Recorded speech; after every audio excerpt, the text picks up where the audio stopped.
Hi there and welcome. My name is Ian Duncan. Thank you for joining me today. I want to be walking you through this toolkit built that I call the U.S. College Decision Toolkit.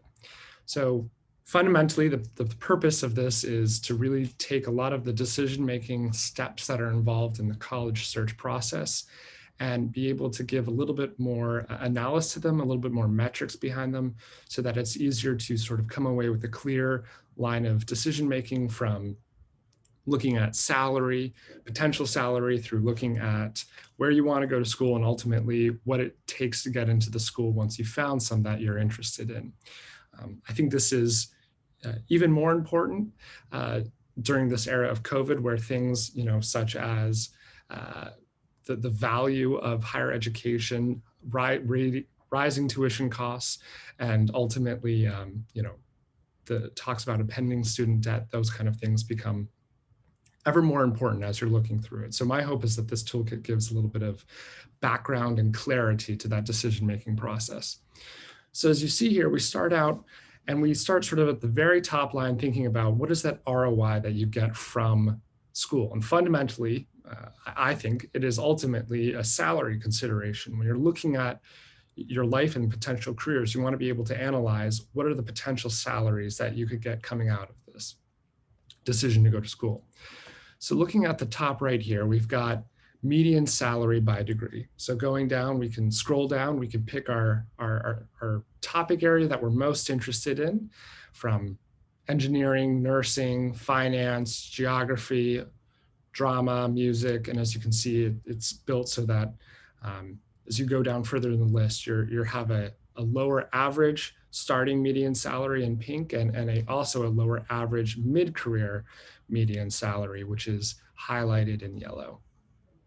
So why don't we take an example and run with it? Let's say that I'm particularly interested in earning an engineering degree. I'm very interested in chemical engineering. So we take chemical engineering, and you can see as I highlight over that yellow dot on the right, we can see both the name, but also that percent change from the start of the career to the mid-career. And we're looking at about a 69.30% increase in median salary. And that mid-career is about a little bit over $100,000 in terms of salary.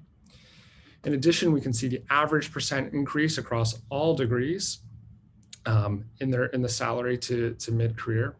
And then we can also see, as we go down here, some sort of delineations as it relates to what type of school, whether it's Ivy League, engineering, liberal arts, party state, and what region we might be interested in as well, California, Northeastern, et cetera. You can see that there's a higher median salary for both Ivy League and engineering, as there is also in California and the Northeast. The other three tend to fall a little bit more in the same bracket. So let's take engineering. We said we want to be a chemical engineer, okay?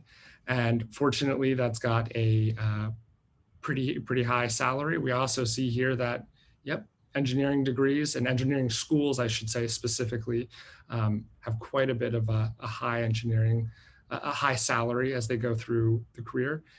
But let's say I want to stay close to home, and let's say, for instance, I live in Missouri. So let's say, okay, we're going to be looking at Missouri. Now I need to look for engineering schools with engineering degrees in Missouri. Let's go to the next step. Now that I'm here, I want to consider the ranking of the school itself, because I know that'll continue to help throughout my career as well. So as I look here, I can choose the state. Right now we're in Maryland.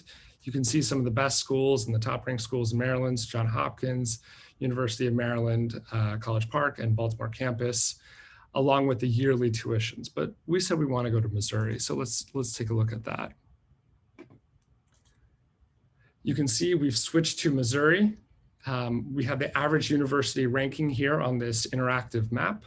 And we switch to Missouri, we can see the average ranking of national rankings of all the top schools in Missouri listed in the average. We also can look at the average university ranking here to the left. Along with coming down here, we can look at all of the different schools and what their rankings are. As I do so, I can see that yeah, there's a lot of options to choose from, and I'm going to be wanting to choose one of these schools that is specifically related to engineering. I see the Missouri University of Science and Technology looks particularly interesting to me because I'm interested in engineering. We're going to go on to the next page. So now that I'm interested in Missouri and the Missouri Engineering School, let's narrow in even further to try to understand what it takes to get into this school. As you see right here, I have fittingly had it set up on University of Maryland College Park, where I am currently a student. Let's change that. Let's change the state, and let's go to Missouri. And let's now also choose the school. So we said University of Missouri. No, we did not say that. We said it was a Missouri. It started with Missouri. Well, we can choose really any of these. Makes it pretty easy. Missouri University of Science and Technology.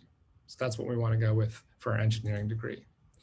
You see right away, it highlights the acceptance rate. So pretty high acceptance rate. We have a pretty good shot of getting in. However, that's juxtaposed with a little bit of a lesser ranking than maybe some of the other options that are out there in Missouri specifically. And then we come down and we have some really clear and easy to understand information that helps us make this decision.